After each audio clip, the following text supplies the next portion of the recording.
Comme beaucoup de personnes de mon âge, j'ai grandi avec des mangas de type shonen, Pokémon, Inazuma Eleven ou encore Naruto pour ne citer que. Mais le manga ne se résume pas qu'au shonen, il existe plein de genres qui peuvent correspondre à tout le monde. Le seinen, les isekai et celui dont on va parler aujourd'hui, le shoujo. Je n'ai jamais regardé de shoujo de toute ma vie. Jusqu'à il y a quelques mois quand j'ai décidé de me mater, presque marié, loin d'être amoureux. C'est donc avec peu d'attentes et beaucoup d'a priori que je me suis lancé dans la série. Et bah franchement, c'était une super bonne surprise. J'ai adoré la relation entre Watanabe et Jiro. D'ailleurs, l'anime a absolument besoin d'une saison 2 pour continuer la relation des deux personnages. Mais à partir de ce moment-là, je me suis vraiment intéressé au shoujo. Je me suis fait une wishlist de shoujo que je voudrais regarder et il y a quelques semaines, je me suis maté Lady Oscar. Et Lady Oscar, c'est devenu un de mes animés préférés et de loin. J'en ai même dédié 4 shorts en une semaine sur la série, c'était n'importe quoi. Tout ça pour vous dire que les œuvres dont je vous parle et bien d'autres ont été inspirées par une œuvre en particulier, celle qui a tout démarré. Aujourd'hui, je vais vous parler du tout premier shoujo de l'histoire, un manga qui est tiré en plus de ça d'un auteur légendaire. Bienvenue dans l'histoire de Princesse Saphir.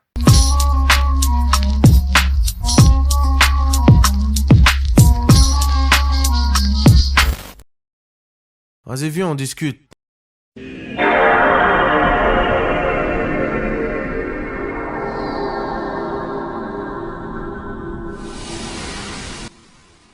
Notre histoire commence en 1928, où un certain Osamu Tezuka naît. Vous allez comprendre dans quelques instants, mais Tezuka, c'est pas n'importe qui. Très jeune, il développe une passion immense pour le dessin, mais aussi pour les insectes. D'ailleurs, son identité Osamu Tezuka contient un jeu de mots inspiré du mot japonais Osamushi, un insecte qu'il adorait observer étant enfant. Son enfance est marquée par un événement majeur, la Seconde Guerre mondiale. Cette période difficile influence profondément sa vision du monde. Il décide alors que ses histoires devront transmettre des messages d'humanité, de paix et de respect de la vie. Et il va transmettre ces messages par ses dessins et plus particulièrement le manga. Bon, je vais pas vous faire toute la biographie du bonhomme aujourd'hui, mais comprenez une chose. Osamu Tezuka, c'est le papa du manga moderne, ni plus ni moins. Sans lui, eh bien Dragon Ball, Naruto ou encore One Piece n'auraient jamais existé. Tezuka a vraiment redéfini les codes du manga. C'est lui qui va démocratiser le format long, c'est lui qui a rendu les personnages expressifs, notamment avec les gros yeux, c'est lui qui a intégré un certain développement pour ses personnages, il va intégrer les traits dans les planches, les onomatopées, bref, le manga moderne,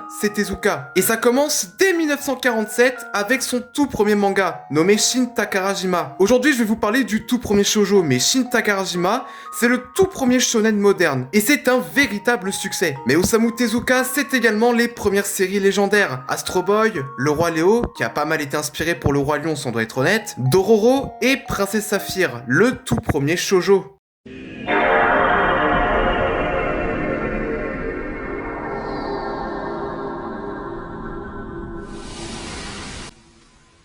Avant toute chose, sachez que je vous ai un peu menti, car en réalité, il faut remonter entre les années 1920 et 1930 pour voir l'un des tout premiers shoujo, nommé Kurukuru Kurumi-chan en 1938. Il faut remonter début 1900 pour voir les tout premiers magazines de shoujo. Mais factuellement, Princesse Saphir est le tout premier shoujo qui a eu un impact au fil des années. Dans les années 50, le manga pour filles existe déjà, mais il est très simple et souvent dessiné par des hommes pour un jeune public, avec peu d'action et des histoires assez courtes. C'est là que Tezuka va sérieusement se pencher sur le sujet. À cette époque, il travaille pour un magazine destiné aux jeunes filles appelé Shoujo Club. L'éditeur lui demande une histoire différente, plus longue, plus ambitieuse, capable de captiver les lectrices sur plusieurs chapitres. Tezuka décide alors de créer quelque chose de totalement nouveau. Pour inventer son héroïne, Tezuka s'inspire directement du célèbre groupe de théâtre féminin nommé Takarazuka Revue. Dans cette troupe, toutes les actrices sont des femmes, même celles qui jouent des rôles masculins. Et Osamu Tezuka va s'inspirer de cette troupe. Il imagine alors une princesse obligée de vivre comme un garçon pour pouvoir régner. Alors c'est bien beau tout ça, mais concrètement, Princesse Saphir,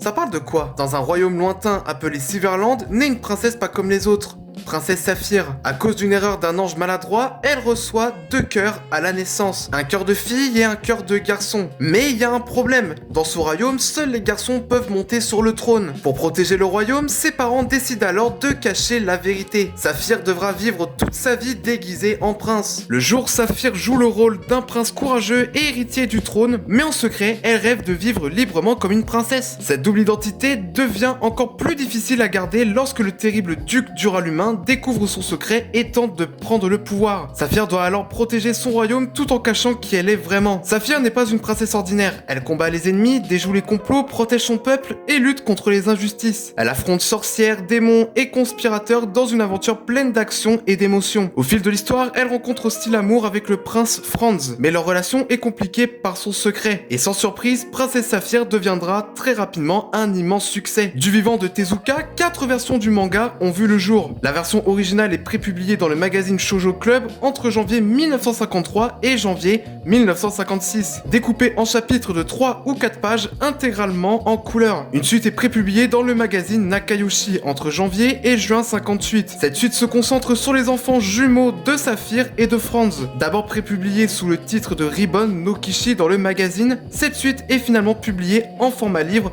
sous le titre Les enfants de Saphir. De janvier 1963 à octobre 1966, Tezuka dessine une nouvelle version de l'histoire. Cette version propose des dessins de meilleure qualité et des changements de personnages. Elle est regardée comme étant la version finale de Princesse Saphir. Elle a constitué la base esthétique pour les adaptations en animé et est celle qui est généralement publiée à l'étranger, notamment en France chez Soleil Manga ou en Angleterre par Vertial. Et pour finir, avant la diffusion de la série animée Princesse Saphir en 1967, une 4ème version du manga est conçue, prépubliée dans le magazine Shoujo Friends de juin à juillet 67. Cette version est conçue pour être un produit dérivé de la série animée et a pour particularité de posséder des éléments de science-fiction. Si Tezuka est toujours au scénario du manga, cette fois-ci c'est son assistant Hideaki Kitano qui s'occupe du dessin. Cette version est selon les dires de Tezuka mal conçue et se révèle être un échec commercial.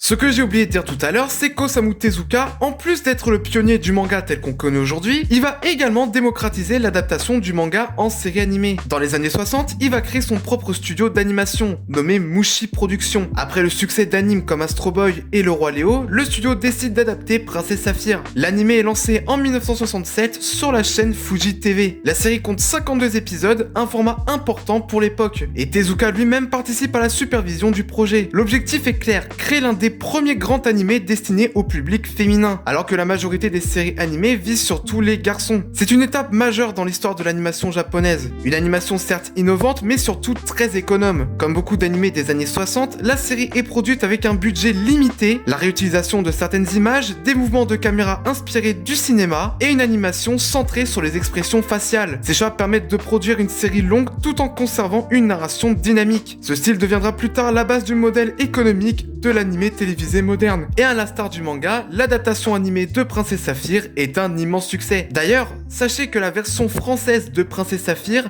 est disponible sur YouTube. C'est pas une blague. Le tout premier animé shoujo est disponible en intégralité et en VF sur YouTube. Donc allez-y, vous pouvez y aller, qu'est-ce que vous attendez en fait ?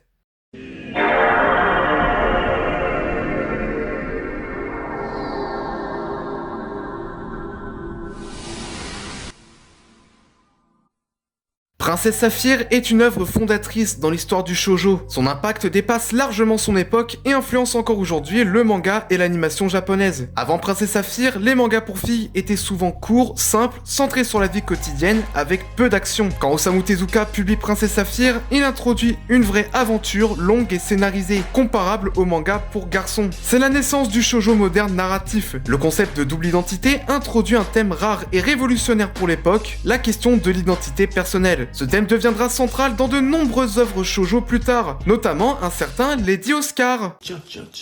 Plus de 70 ans après sa création, Princesse Saphir reste une référence historique. Un tournant dans la narration du shoujo est l'un des mangas les plus influents du genre. C'est une œuvre qui a contribué à définir ce que le shoujo est devenu aujourd'hui. Merci d'avoir regardé cette vidéo en espérant qu'elle vous a plu. N'hésitez pas à la liker et à vous abonner si ce n'est pas déjà fait. On se retrouve très vite pour une prochaine vidéo. D'ici là, portez-vous bien et à très vite. Toi, tu n'es rien du tout. Toi, tu sais ce que t'es un délinquant. Regarde-moi quand je te parle. Non. Tu es un délinquant.